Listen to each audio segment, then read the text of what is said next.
ওকে, শুভ সন্ধ্যা। আজকে আমি যে টপিকে দৃষ্টি আকর্ষণ করব সেটি হচ্ছে খুব কমন একটি টপিক, সেটি হচ্ছে প্রেশার। তো প্রেশার সংক্রান্ত কিছু মিথ রয়েছে মানুষের মনে। সেটা কিছু পেশেন্ট বলুন বা দর্শক বলুন, তাদের সবার মনে এই ধরনের কোশ্চেন জাগে। সেই কোশ্চেনগুলির একটি অন্যতম কোশ্চেন হচ্ছে যে কোন হাতে প্রেশার দেখা ভালো, এবং দ্বিতীয় কোশ্চেন হচ্ছে ডক্টর কনসালটেশনে যাওয়ার দিনে কি আদৌ প্রেশারের ওষুধ খেয়ে যাওয়া উচিত। এরকম কিছু ছোটোখাটো কনসেপশন, মিসকনসেপশন বলুন বা কিছু কোয়েরি বলুন মানুষের মনে থাকে। সেগুলো নিয়েই আজকে আমার খুব সংক্ষেপে সাধারণ যাতে বোধগম্য উপায়ে বোঝানোর একটি প্রচেষ্টা। তো প্রথমেই যেটা বলে রাখা ভালো, আইডিয়ালি কিন্তু দুটো হাতেই প্রেশার দেখা বেটার। তবে সাবসিকুয়েন্টলি এটাও বলা যায় যে যার যেটা ডমিনেন্ট হ্যান্ড কি সেটা আসছি, ডমিনেন্ট হ্যান্ডে প্রেশার দেখা সবসময়ের জন্য বেটার। তো ধরে নিন আমার ডমিনেন্ট হ্যান্ড হচ্ছে ডান হাত, right hand. So right hand হচ্ছে আমার ডমিনেন্ট হ্যান্ড, তার মানে আমি আমার ম্যাক্সিমাম কাজ ডান হাতে করছি। তো সেক্ষেত্রে আমার ক্ষেত্রে কিন্তু রাইট হ্যান্ডে প্রেশার দেখাটা বেটার, রাইট, দেন লেফট হ্যান্ড। ওকে, তো রাইট হ্যান্ড যাদের ক্ষেত্রে ডমিনেন্ট হ্যান্ড তাদের ক্ষেত্রে ডান হাতটা বেশি ব্যবহার হচ্ছে, তার মানে ডান হাতের মাসেল মাস যেটা সেটাও অনেক বেশি কার্যকরী দেন লেফট, রাইট।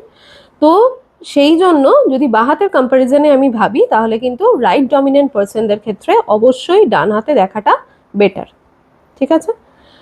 এবার যদি আমি ভাবি যে আমাদের হার্ট থেকে যে ভেসেলসগুলো যাচ্ছে, তো যেগুলো ডান দিকে আসছে, যারা রাইট ডমিনেন্ট তাদের ক্ষেত্রে মানে আমি সেই কেসটাকে নিয়েই বলছি। তো ধরুন ডান দিকে যে ভেসেলসগুলো আসছে সেগুলোর কার্ভেচার কিন্তু অনেক স্মুথ, সেই জন্য দেন লেফট। কেন? তার কারণ লেফটে যে ভেসেলসগুলো যাচ্ছে হার্ট থেকে সেগুলো কিছুটা হলেও অ্যাঙ্গুলেশনে থাকে, ঠিক আছে। তো ডান দিকের কার্ভেচার হার্ট থেকে অনেক স্মুথ হয় দেন লেফট, সেই জন্য ডান দিকের প্রেশার আমি যদি মাপি তো অবভিয়াসলি সেটা কিছুটা হলেও বেশি পাবো দেন লেফট। সেই জন্য বলা হয় রাইট ডমিনেন্ট পার্সনদের ক্ষেত্রে ডান দিকে প্রেশার দেখা উচিত, মানে ডান হাতে প্রেশার দেখা উচিত। ওকে, এটি মানে এটা যেটা প্রথম মিথ আমি বললাম এটার হচ্ছে অ্যান্সার। তো দুটো কারণ, একটা যারা রাইট ডমিনেন্ট পার্সন তাদের ক্ষেত্রে ডান হাত বেশি কার্যকরী, তাই জন্য ডান দিকের মাংসপেশিও বেশি এফেক্টিভ থাকে, এটা একটি কারণ। দ্বিতীয় কারণ হচ্ছে ডান দিকে যেটা বললাম, হার্ট থেকে যে ভেসেলসগুলো মেইন ভেসেলসগুলো আসে সেটাও তার কার্ভেচার হচ্ছে অনেক স্মুথ দেন লেফট, বিকজ লেফটে অ্যাঙ্গুলেটেড থাকে। অ্যাঙ্গুলেটেড মানে একটু অ্যাঙ্গেল করে থাকে, সেই জন্য ডান দিকের প্রেশার আমরা কি হয় বেশি পাই দেন লেফট।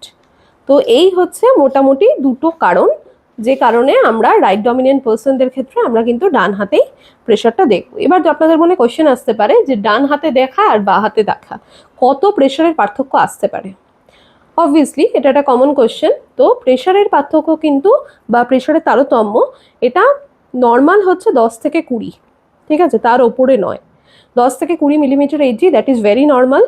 তো ডান হাতে মানে আমরা প্রেশার যখন দেখি আমরা বলি 120/80, এইভাবেই বলা হয়। তো তো সেক্ষেত্রে ওপরেরটি হচ্ছে সিস্টোলিক ব্লাড প্রেশার, নিচেরটি হচ্ছে ডায়াস্টোলিক ডাক্তারি পরিভাষায়। তো সিস্টোলিক ব্লাড প্রেশার ধরে নিন সাপোজ কারুর 130, আর ডায়াস্টোলিক ব্লাড প্রেশার কারুর ক্ষেত্রে 120। তো যদি এটি হয়ে থাকে তাহলে কিন্তু ঠিক আছে, কেন কি 130 আর 120-র মধ্যে ডিফারেন্স হচ্ছে 10, বা সেটা ম্যাক্স টু ম্যাক্স 110 হতে পারে। ওকে, তো ডান হাত আর বাঁ হাতের ডিফারেন্স যদি 10 থেকে 20-র মধ্যে থাকে তার মানে সেটি নর্মাল। ওকে, এবার এই ডিফারেন্স যদি 20-র বেশি হয় তাহলে কিন্তু আমাকে বুঝে নিতে হবে কোনো স্পেসিফিক রোগ হতে পারে, লাইক কোনো ভেসেলসে ব্লকেজ হতে পারে, ঠিক আছে, রক্তনালীতে কোনো ব্লকেজ হতে পারে।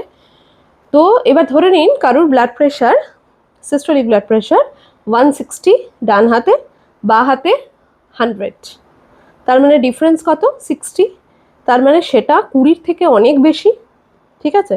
তো এরকম যদি সিগনিফিক্যান্ট কোনো প্রেশারের তারতম্য আমরা পাই তাহলে অবশ্যই ডক্টর কনসালটেশন করতে হবে।